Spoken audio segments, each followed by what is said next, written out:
Hi hello friends, welcome to Anjani world. Madhu మనసులో ఆదిత్యని మొదటిసారి బావా అని తలుచుకుంటూ, నీ మాటలు విని ఉంటే బాగుండేది, నీ మాటలు వినకపోగా నీతో పొగరుగా మాట్లాడాను, నన్ను క్షమించు బావా అని అనుకుంటూ, అమ్మా దుర్గమ్మ తల్లి, నేను చేసింది తప్పే, నా తప్పుని నేను సరిదిద్దుకుంటాను, ప్లీజ్ నాకొక్క ఛాన్స్ ఇవ్వు, ప్లీజ్ మమ్మల్ని కాపాడమని ఆ దుర్గమ్మ తల్లిని పదే పదే తలుచుకుంటోంది మధు. అప్పటికే ఆ రౌడీలు వీళ్ళ ముగ్గురు చుట్టూ చేరారు. మధు, కృష్ణ, భార్గవి గట్టిగా ఏడుస్తూ మమ్మల్ని వదిలేయండి, ప్లీజ్ మీకు పుణ్యం ఉంటుంది అని ప్రాధేయపడుతున్నారు. ఇక జీవితం మీద ఆశ పోయింది ఆ ముగ్గురికి. ఆ ఆరుగురిలో ఒక రౌడీ మధు మీద చెయ్యి వేయబోతుంటే ఏదో వచ్చి ఆ రౌడీ చేతిని తాకి అవతల పక్క ఉన్న రౌడీకి అది తగులుతుంది. రౌడీ వాడి చేతిని ఏదో తగిలి బాగా నొప్పి పుట్టడంతో వాడి చేతి వైపు చూసుకోగా వాడి చేతి హస్తం తెగి కింద పడి రక్తం ధారగా కారడంతో, అమ్మ బాబోయ్ నా చెయ్యి, నా వేళ్ళు అనుకుంటూ వాడు గట్టిగా అరిచాడు. పక్కనున్న రౌడీ గుండెల్లో ఆ కత్తి దిగడంతో ఆ రౌడీ అక్కడికక్కడే నేలకు ఒరిగాడు. ఇదంతా రెప్పపాటు కాలంలో జరిగిపోయింది.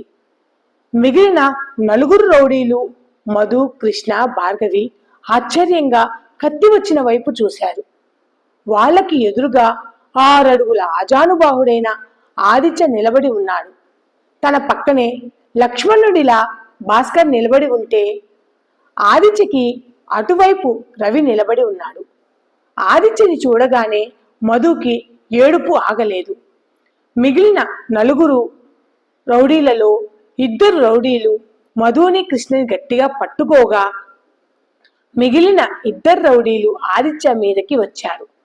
ఆదిత్య ఆ 2 రౌడీలను 2 నిమిషాలలో ఆ రౌడీలలో ఉన్న బాడీ పార్ట్స్ అన్నిటినీ విరిచి వాళ్ళు మళ్ళీ లేవకుండా చేశాడు. ఇటువైపు భాస్కర్ భార్గవిని పక్కకు లాగి రవికి అప్పగించి కృష్ణని పట్టుకున్న రౌడీ పొట్టలో ఒక గుద్దు గుట్టాడు. భాస్కర్ దెబ్బకి ఆ రౌడీ కృష్ణను విడిచిపెట్టాడు. ఆ రౌడీ తిరిగి భాస్కర్ని కొట్టబోగా భాస్కర్ వాడి చేతిని పట్టుకుని చెరుకుగడ విరిచినట్టు విరిచాడు. కృష్ణ భాస్కర్ని కంటిరెప్ప వేయకుండా అలానే చూస్తూ ఉంది. ఆ రౌడీ ఛాతిపై బలంగా 2 గుద్దులు గుద్దాడు భాస్కర్. ఆ రౌడీ రక్తం కక్కుకుంటూ పక్కకి ఒరిగిపోయాడు. ఫస్ట్ టైం కృష్ణకి భాస్కర్ని చూసి భయం వేసింది. ఆదిత్య మధుని పట్టుకున్న రౌడీని కోపంగా చూస్తూ మధు వైపు చూశాడు. మధు కళ్ళల్లో కన్నీరు ధారగా కారుతుంది. ఆదిత్య చూపుకి భయపడిన రౌడీ మధుని మరింత గట్టిగా పట్టుకుని దగ్గరికి లాగి మధు మెడ మీద కత్తి పెట్టాడు. మధుకి ఒక క్షణం గుండె ఆగినంత పనైంది. అది చూసిన భార్గవి, కృష్ణ, రవి కంగారు పడిపోయారు. ఆదిత్య మాత్రం చాలా కూల్గా ఆ రౌడీతో, ఆ అమ్మాయి మీద చిన్న గీత పడ్డా నీ చావు నీకే చాలా భయంకరంగా ఉండేలా చంపుతాను, లేదా ఆ అమ్మాయితో నాకెందుకు, నా ప్రాణాలు నాకు ఇంపార్టెంట్ అనుకుంటే ఆ అమ్మాయిని వదిలే, నిన్ను నేను ఏమీ చెయ్యను, ఏమంటావ్ అనగానే ఆ రౌడీ నేల మీద పడి ఉన్న రౌడీల పరిస్థితిని చూసి మనసులో భయపడి పైకి చూసేలోపు ఆదిత్య వాడి కంటి ముందు ఉన్నాడు. ఆ రౌడీకి ఆదిత్యకి మధ్యలో మధు మాత్రమే ఉంది. ఆ రౌడీ ఆదిత్యని చూసేలోపు ఆదిత్య రౌడీ మెడ మీద ఉన్న నరంపై ఒక నొక్కు నొక్కాడు. అంతే, ఆ రౌడీ ఎటూ కదలలేని ఒక శిల్పంలా నిలబడిపోయాడు. రౌడీ ఆటోమేటిక్ గా మధుని వదిలేశాడు. రౌడీ చేతిలోని కత్తిని పక్కకు తీశాడు ఆదిత్య. మధు భయంతో అలానే నిలబడి ఉంది. ఆదిత్య మధు వైపు చూసి, వాడు నిన్ను ఏమీ చెయ్యలేడు, పక్కకి రా అని అంటాడు. మధుకి ఆదిత్య మాటలతో మళ్ళీ గుండె కొట్టుకోవడం స్టార్ట్ అయింది. అప్పుడే అక్కడికి రాజా ఆ ఊరి ఎస్ఐని 2 కానిస్టేబుల్ని తీసుకొని వస్తాడు. రవి పరిగెత్తుకుంటూ మధు దగ్గరికి వచ్చి, అక్క నీకేం కాలేదు కదా అని మధుని కదిలించినప్పుడు మధు తన ఊపిరిని గట్టిగా పీల్చుకొని ఆదిత్య వైపు చూస్తుంది. ఆదిత్య ఎస్ఐతో పక్కకు వెళ్ళి మాట్లాడుతున్నాడు. ఆదిత్య చెప్పేది అంతా విన్న ఎస్ఐ ఆశ్చర్యపోతూ, నేను ఎంక్వైరీ చేస్తాను సార్, ఇక్కడంతా నేను చూసుకుంటాను అని ఆ ఎస్ఐ అంటాడు. ఏదైనా అవసరమైతే మీరు నాకు కాల్ చేయవచ్చు, నన్ను రమ్మంటే నేను రేపు స్టేషన్కి వస్తాను అని అంటాడు ఆదిత్య. అవసరం లేదు సార్, ఇది ఆల్రెడీ పాత కేసే కాబట్టి మీరు రానవసరం లేదు, మీరు బయలుదేరండి సార్ అని ఎస్ఐ అంటాడు. ఇలా జరిగిందని ఊర్లో వాళ్ళకి తెలిస్తే ఊర్లోని వారు భయపడిపోతారు, కాబట్టి ఈ విషయాన్ని బయటికి రాకుండా చూడండి అని చెప్పాడు ఆదిత్య. ఓకే సార్, నేను చూసుకుంటాను, మీరు బయలుదేరండి అని చెప్పాడు ఎస్ఐ. రవి భార్గవి, కృష్ణ, మధులను దగ్గరికి తీసుకుని పదండి అక్క, ఇంటికి వెళ్దాము అని అంటాడు. వాళ్ళ వెనకే రాజా, భాస్కర్ కదులుతారు. ఎస్ఐతో మాట్లాడి ఇక వెళ్తానండి అని చెప్పి వాళ్ళ వెనకే ఆదిత్య వెళ్తాడు. రామయ్య ఇల్లు కొద్ది దూరంలో ఉంది అనగా ఆదిత్య రవి ఆగు అని అంటాడు. అప్పుడు టైం 1:20. రవితో పాటు భార్గవి, కృష్ణ, మధులు కూడా తిరిగి వెనుకకు చూశారు. వాళ్లతో పాటు భాస్కర్, రాజా కూడా ఆదిత్య వైపు చూశారు.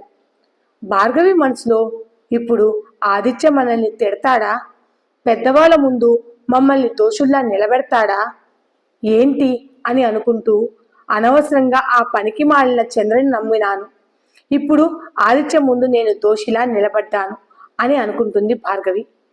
కృష్ణ తన మనసులో మన పని అయిపోయినట్లే, అనవసరంగా అక్క మాట విని నేను మధు వీళ్ళ ముందు తలదించుకోవాల్సి వచ్చింది. ఇప్పుడు ఆ భాస్కర్ని చూస్తుంటే నాకు చాలా భయంగా ఉంది, నన్ను ఏమంటాడో ఏంటో. అప్పటికి మధు చెప్తూనే ఉంది, నేను విన్నానా, నాకు కావాల్సిందే అని అనుకుంటూ. అమ్మో, అమ్మకి నాన్నకి విషయం తెలిస్తే ఇంకేమైనా ఉందా అని అనుకుంటుంది కృష్ణ. మధు ఆదిత్య వైపు చూసి ఆదిత్య కళ్ళలోని భావాలను చదువుతూ, వద్దు, మమ్మల్ని విజయవాడకు పంపించవద్దు, నేను చేసింది తప్పే, ప్లీజ్ బావా ఒక్క ఛాన్స్ ఇవ్వు నాకు అని తన మనసులో తన తప్పును తెలుసుకుని ఆదిత్యనే చూస్తూ అనుకుంటుంది మధు.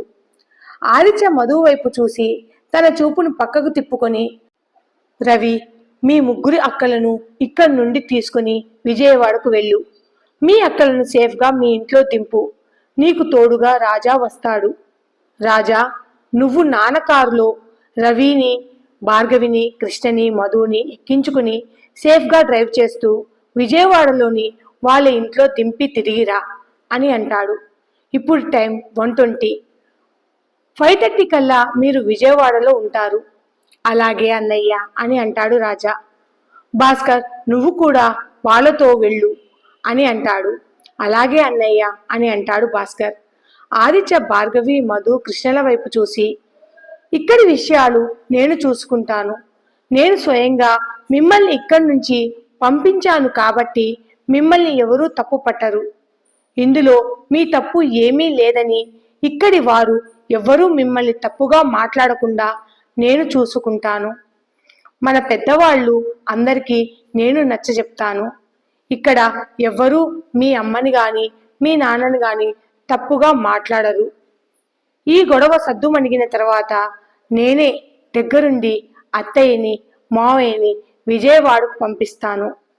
అప్పటి వరకు మీ అక్కలకు నువ్వు తోడుగా ఉండు రవి అని అంటాడు ఆదిత్య.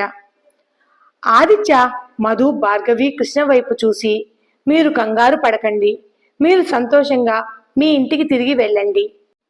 ఇక నుండి మీకు ఇష్టం లేకుండా బలవంతంగా ఏమీ జరగవు.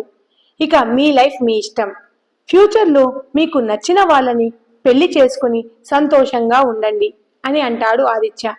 ఆదిత్య మాటలకు భార్గవి, నా మనసుకు నచ్చిన వాడివి నువ్వే బావా, నిన్ను పెళ్లి చేసుకోవడానికే నేను ఇదంతా చేశాను, అలాంటిది నువ్వే నాకు దక్కవు అంటే ఎలా అని ఆలోచిస్తుంది.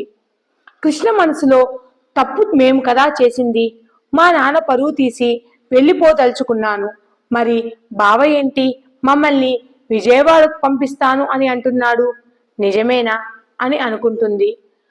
ఆదిత్య మాటలకి మధుకి పెద్ద షాకే తగిలింది. మధు తన మనసులో, తప్పు మేము చేస్తే శిక్ష మా అమ్మకి మా నాన్నకి వేస్తారా, ఇదెక్కడ న్యాయం అని అనుకుంటుంది. రవి ఆదిత్య వైపు చూసి, బావా మా అక్కలు చేసిన తప్పే, దానికి ఇంత పెద్ద శిక్ష మా కుటుంబానికి వేస్తావా, వద్దు బావా ప్లీజ్ ఒక్క ఛాన్స్ మా అక్కలకి ఇవ్వండి అని అడుగుతాడు రవి. ఆదిత్య మాట్లాడుతూ, మీ అక్కలకు మమ్మల్ని పెళ్లిళ్ళు చేసుకోవడం ఇష్టం లేదు రవి. ఇష్టం లేని పనిని వాళ్ళ చేత బలవంతంగా చేయిస్తే ఇదిగో ఇలానే ఇంటి నుండి పారిపోతారు. ఈ రోజు మన అదృష్టం బాగుంది కాబట్టి సమయానికి వాళ్ళని మనం కాపాడగలిగాము. లేదంటే పరిస్థితి ఎంత దారుణంగా ఉండేదో తెలుసా రవి అని అడుగుతాడు ఆదిత్య. సరే, నువ్వు చెప్పినట్లు మీ అక్కలను క్షమించి మాతో పెళ్లిళ్ళు జరిపించిన తర్వాత ఎవరికీ తెలియకుండా మళ్ళీ పారిపోతే అప్పుడు ఇంకా దరిద్రంగా ఉంటుంది అని అంటాడు ఆదిత్య. ఇప్పుడు పారిపోతే రాఘవయ్య కూతుర్లకు ఈ పెళ్లిళ్ళు చేసుకోవడం ఇష్టం లేక పారిపోయారు అని అంటారు. అందరి ముందు మీ నాన్న పరువు పోయి ఊరి వారి ముందు బంధువుల ముందు తల దించుకొని నిలబడితే మీ అక్కలకు నచ్చుతుందేమో, కానీ అదే పెళ్లి అయిన తర్వాత పారిపోతే భూపతి వర్మ మనవళ్ల భార్యలు ఇంటి నుండి పారిపోయారు అని అంటారు. మా కుటుంబం పరువు మా పరువు పోతుంది అంటే నేనెందుకు ఊరుకుంటాను? మరో ఛాన్స్ మీ అక్కలకు ఎందుకు ఇస్తాము అని అంటాడు ఆదిత్య. ఆదిత్య మాటలకు మధు, కృష్ణ, భార్గవి వాళ్ళు ఇంట్లో నుండి వెళ్ళిపోతే ఈ పెళ్లిళ్ళ నుండి తప్పించుకోవచ్చు, వాళ్ళ అమ్మా నాన్న బాధపడతారు అనుకున్నారే కాని వాళ్ళ నాన్న అమ్మ అలానే వాళ్ళ ముగ్గురి మామయ్యల పరువులను ఈ ఊరి వారి ముందు బంధువుల ముందు పోతుందని ఊహించలేదు. ఇలాంటిది మళ్ళీ రిపీట్ కాకుండా ఉండాలి. అందుకే చెప్తున్నాను, మీ అక్కలను విజయవాడకు తీసుకుని వెళ్ళిపో అని అంటాడు ఆదిత్య. ఆదిత్య మాటలకు రవి, లేదు బావా, ఇక మా అక్కలు ఎటువంటి తప్పు చెయ్యరు. తెలియక తొందరలో చేసిన తప్పుకి ఇంత పెద్ద శిక్ష వద్దు బావా. ఈ పెళ్లిళ్ళు ఆగిపోతే అందరి ముందు మా నాన్న పరువు పోతుంది బావా. నాకు మా అక్కల మీద చాలా నమ్మకం ఉంది బావా. ఇంకెప్పుడు ఇటువంటి పొరపాట్లు మా అక్కలు చెయ్యరు. ప్లీజ్ ఒక్క ఛాన్స్ ఇవ్వు బావా అని రవి ఆదిత్యని బ్రతిమిలాడుతాడు. ఆదిత్య రవి వైపు చూసి, నీకు ఒక విషయం చెప్పనా రవి? నిజం చెప్పాలంటే మీ అక్కలు చేసిన తప్పు కాదు, నమ్మక ద్రోహం అని అంటాడు ఆదిత్య. ఆదిత్య మాటలకు భార్గవి, మధు, కృష్ణలతో పాటు రవి, రాజా నిర్ఘాంతపోయారు. ఆదిత్య మాట్లాడుతూ, 20 ఏళ్లు తన గుండెలపై పెంచిన తండ్రిని నమ్మించి మోసం చేస్తున్నారు. అలాంటి మీ అక్కలను మేము ఎలా నమ్మి మా జీవితాల్లోకి ఆహ్వానించాలి? ఆదిత్య మాటలకు భార్గవి, మధు, కృష్ణలకు పెద్ద షాకే తగిలింది. ముగ్గురు ఆదిత్య వైపు చూశారు. ఆదిత్య ముగ్గురు వైపు చూసి, ఏం కాదా? నేను చెప్పిన దాంట్లో ఏమైనా తప్పు ఉందా అని ఆదిత్య మధు వైపు చూశాడు.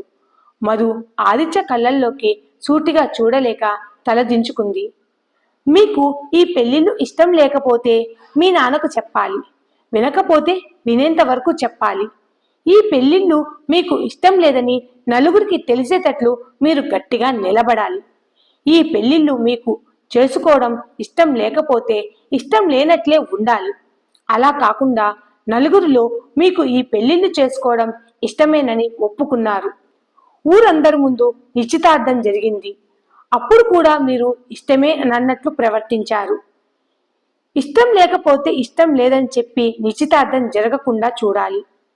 మీకు ఈ పెళ్లిళ్ళు ఇష్టమేనని మీ నాన్నని, మీ అమ్మనే కాదు మా ఇంట్లో వాళ్ళని కూడా నమ్మించారు.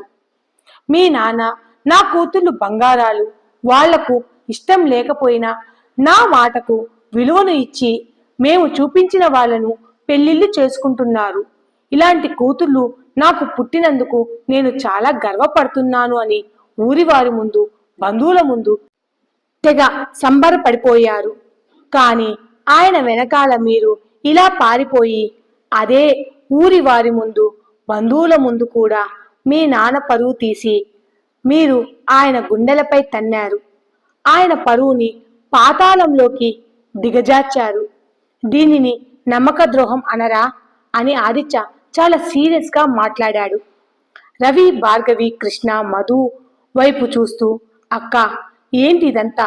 రాత్రే కదా అక్క నాన్న మీతో ఎంత సంతోషంగా మాట్లాడాడు. నా కూతుర్లు బంగారాలు, ఇలాంటి కూతుళ్ళను నాకు పుట్టినందుకు నేను చాలా గర్వపడుతున్నాను అని ఊరి వారి ముందు చెప్పుకున్నారు కదా.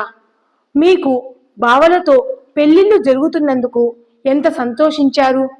మీరు ఇలా చేసి నాన్నని ఎక్కడా తల ఎత్తుకోకుండా చేశారు కదా. ప్లీజ్ అక్క, ఈ పెళ్లిళ్ళు మీకు ఇష్టమేనని చెప్పండి అని రవి ఏడుస్తూ అడుగుతాడు.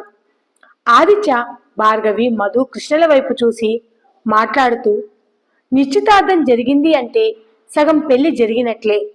దానికి అర్థం మేము మిమ్మల్ని పెళ్లి చేసుకుంటామని మాట ఇవ్వడం, మీరు మమ్మల్ని పెళ్లి చేసుకుంటామని మాకు మాట ఇవ్వడం. నా దృష్టిలో ఒకసారి మాట ఇస్తే జీవితాంతం ఆ మాటకి కట్టుబడి ఉండాలి. ఇష్టం ఉన్నా లేకపోయినా నేను ఒకసారి మాట ఇస్తే అది నా ప్రాణం పోయేంత వరకు ఆ మాట తప్పను, ఆ మాటకి కట్టుబడి ఉంటాను అని అంటాడు ఆదిత్య. ఆదిత్య మాటలు విన్న తర్వాత మధుకి అప్పుడు గుర్తుకు వస్తుంది. నిశ్చితార్థమైన తర్వాత ఆదిత్య తనతో మన పెళ్లి ఖచ్చితంగా జరిగి తీరుతుంది, నేనే నీ భర్తని అని అలా ఎందుకు అన్నాడో ఇప్పుడు అర్థమైంది మధుకి. ఆదిత్య మాటలకు భార్గవి మనసులో మా వల్లే ఈ పెళ్లిళ్ళు ఆగిపోయినాయి అని అమ్మకి విషయం తెలిసిందంటే మమ్మల్ని ప్రాణాలతో బతకనివ్వదు. అందులోనూ నాన్న పరువును పోగొట్టి నందుకు నాన్న మమ్మల్ని జీవితంలో క్షమించడు అని అనుకుంటుంది భార్గవి. కృష్ణ కూడా తన మనసులో అమ్మో, ఇదేదో పెద్ద గొడవే జరిగేటట్టుంది. ఈ పెళ్లి నాకు ఇష్టమేనని, నేను భాస్కర్ బావని పెళ్లి చేసుకోవడం నాకు మనస్ఫూర్తిగా ఇష్టమేనని చెప్పి ఇంట్లోకి వెళ్తాను.